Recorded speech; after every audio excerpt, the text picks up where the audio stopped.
আসসালামু আলাইকুম রহমতুল্লাহ বরকাত। দূর ও কাছের সকলকে আমার সালাম।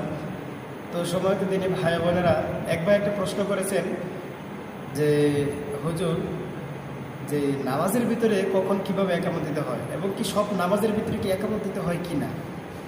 তো এই প্রশ্নের উত্তর হচ্ছে, আসলে আমরা অনেক নামাজ পড়ি, যেরকম তাহাজ্জুদ সালাত আদায় করি, সুন্নত নামাজ আদায় করি, তারপর বেতের সালাত আদায় করি, তারপরে সাধারণত এই আমরা জানাজার নামাজের সালাত আদায় করি, এরকম আরও অনেক নামাজ আদায় করি।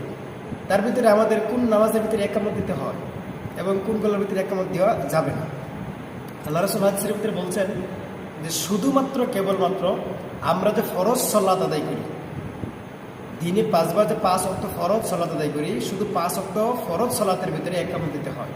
আর অন্যান্য যে সালাতগুলো আছে সুন্নাত, নফল এবং কি এই তাহাজ্জুদের সালাত এবং কি জানাজার সালাত, বিতরের সালাত, এগুলোর ভিতরে একামত দেওয়া যাবে না, নিষেধ। তবে শুধুমাত্র ফরজ নামাজের ভিতরে একামত দিতে হবে, এটা হচ্ছে আল্লাহ রাসূলের বিধান। ইনশাআল্লাহ প্রশ্নের উত্তর পেয়ে গেছেন। আসসালামু আলাইকুম।